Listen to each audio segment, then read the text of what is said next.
Kali ini kita akan mempelajari sistem perkembangbiakan pada hewan. Ini akan kita pelajari di kelas 9, bab 2, semester 1. Pada sistem perkembangbiakan hewan, kita akan mempelajari yang pertama, perkembangbiakan aseksual pada hewan. Lalu ada perkembangbiakan seksual pada hewan, lalu siklus hidup hewan, lalu teknologi reproduksi pada hewan. Nah, video pembelajaran kali ini kita akan membahas terkhusus ya pada poin yang pertama, yaitu perkembangbiakan aseksual pada hewan. Nah, nanti akan kita bahas selanjutnya perkembangan seksual pada hewan, siklus hidup hewan, dan teknologi reproduksi pada hewan. Nah, perkembangbiakan aseksual pada hewan ada 3. Yang pertama, kita bahas pertunasan. Pertunasan ditandai dengan munculnya tunas berupa tonjolan pada tubuh induknya. Contohnya pada hewan hidra dan obelia. Nah, teman-teman, hidra termasuk ke dalam filum Coelentrata atau Cnidaria. Contoh yang lain ada ubur-ubur ya, dan juga obelia. Ini dapat berkembang biak secara aseksual dengan cara pertunasan atau buding. Dalam daur hidupnya, obelia mengalami 2 fase hidup, yaitu fase polip dan medusa. Polip hidup menetap di suatu tempat atau sesil dan berkembang biak dengan membentuk tunas.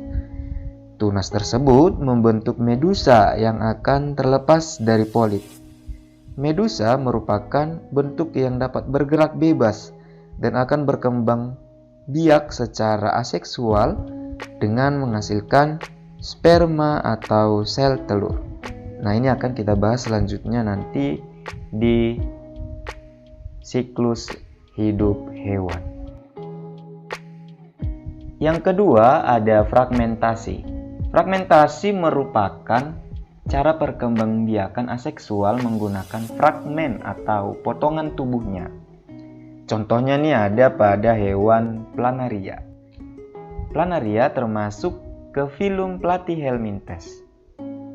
Fragmentasi berasal dari kata fragmen yang berarti bagian-bagian. Individu baru terbentuk dari bagian tubuh yang terbagi-bagi.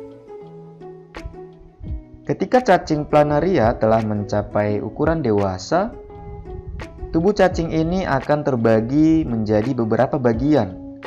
Dari bagian-bagian ini akan tumbuh dan berkembang membentuk individu baru. Yang ketiga ada parthenogenesis.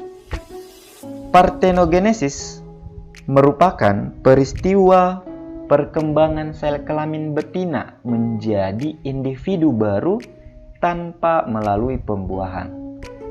Contoh hewannya bisa kita temukan pada lebah dan kecoa. Lebah tergolong ke dalam filum Arthropoda. Teman-teman, pada kecoa, parthenogenesis menghasilkan kecoa betina tak bersayap. Sebaliknya, pada lebah, parthenogenesis menghasilkan lebah jantan. Sekian video pembelajaran kita hari ini. Semoga bermanfaat dan tetap semangat belajar. Terima kasih.